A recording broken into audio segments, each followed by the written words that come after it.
Welcome to your daily dose. All right, picture this. You're post-call, you're dragging yourself into morning conference, and a case flashes up on the screen.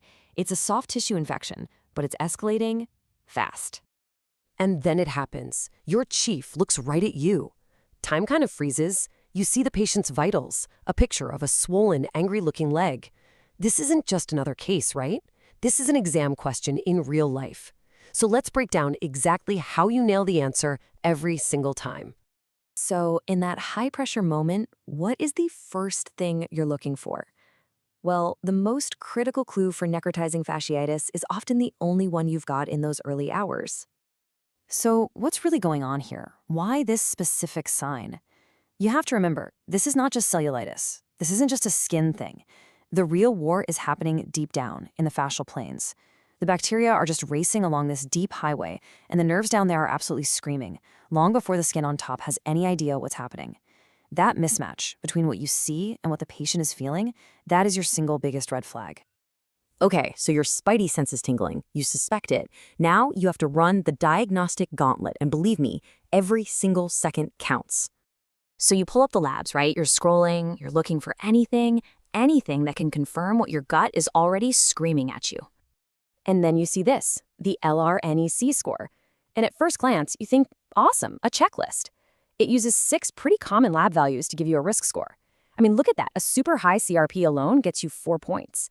It feels like a really solid tool, something you can hang your hat on. But this is the money slide. This is the #1 trap on the exam. Your clinical judgment, that gut feeling you got from hearing about the patient's agonizing pain, it always trumps the score. A low score can give you this false sense of security, and that's a delay that can kill. Do not fall for that trap. So what's the next move? It really comes down to a simple fork in the road. If your patient is stable but the picture is a little muddy, sure, a CT scan can help. You're hunting for clues like gas tracking along the fascia, or maybe a lack of fascial enhancement, which basically means that tissue isn't getting any blood. It's dead. But if that patient is unstable, they're tachycardic, their pressure is soft, you don't pass go, you don't collect $200, you go straight to the OR. The operating room is both your diagnosis and your treatment. Now, what if you're in that gray zone with a stable patient?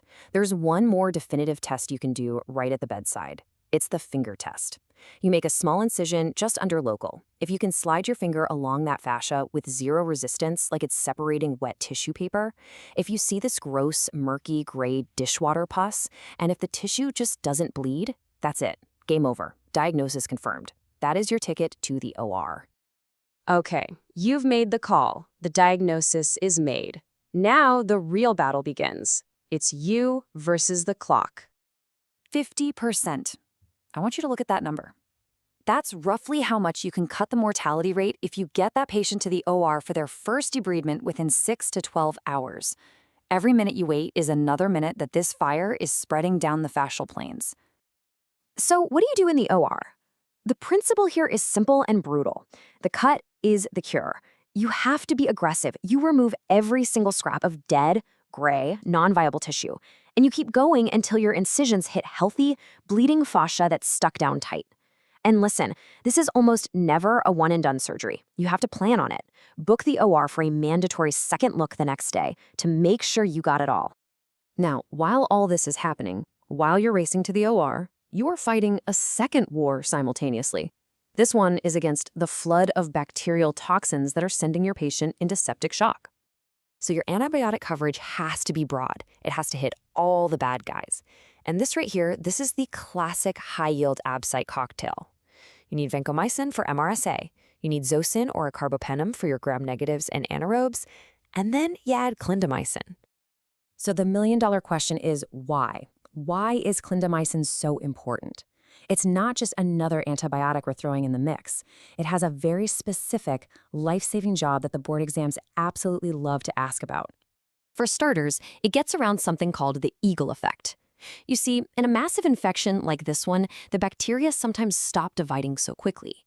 They enter this stationary phase, and that's a problem for antibiotics like penicillin that work by attacking the cell wall during division. But clindamycin?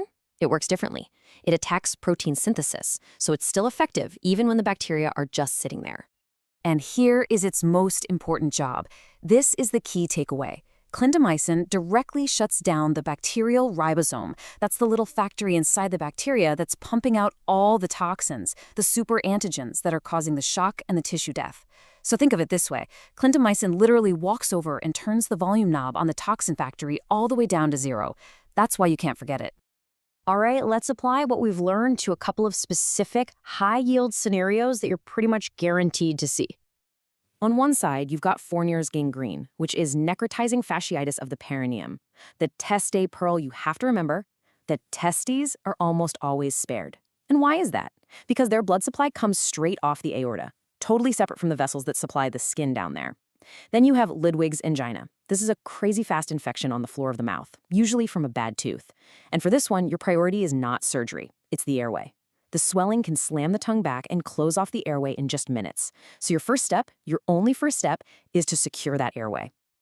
Okay, let's boil this whole thing down. This is your final briefing, the survival rules for test A. These are the points you need to burn into your brain. Pain out of proportion is your bat signal. Trust your gut over a low LRIEC score. If the patient is sick, they go straight to the OR. Know the signs of a positive finger test. Dishwater pus, non-adherent fascia. Always plan for a second look. Always add clindamycin to turn down that toxin knob. For Ludwig's, it's airway first. For Fournier's, the testes are safe. And that last little gem, if you see spontaneous gas gangrene from C. septicum, start looking for a colon cancer. Memorize this slide. This is how you win when the clock is ticking. So you've done it.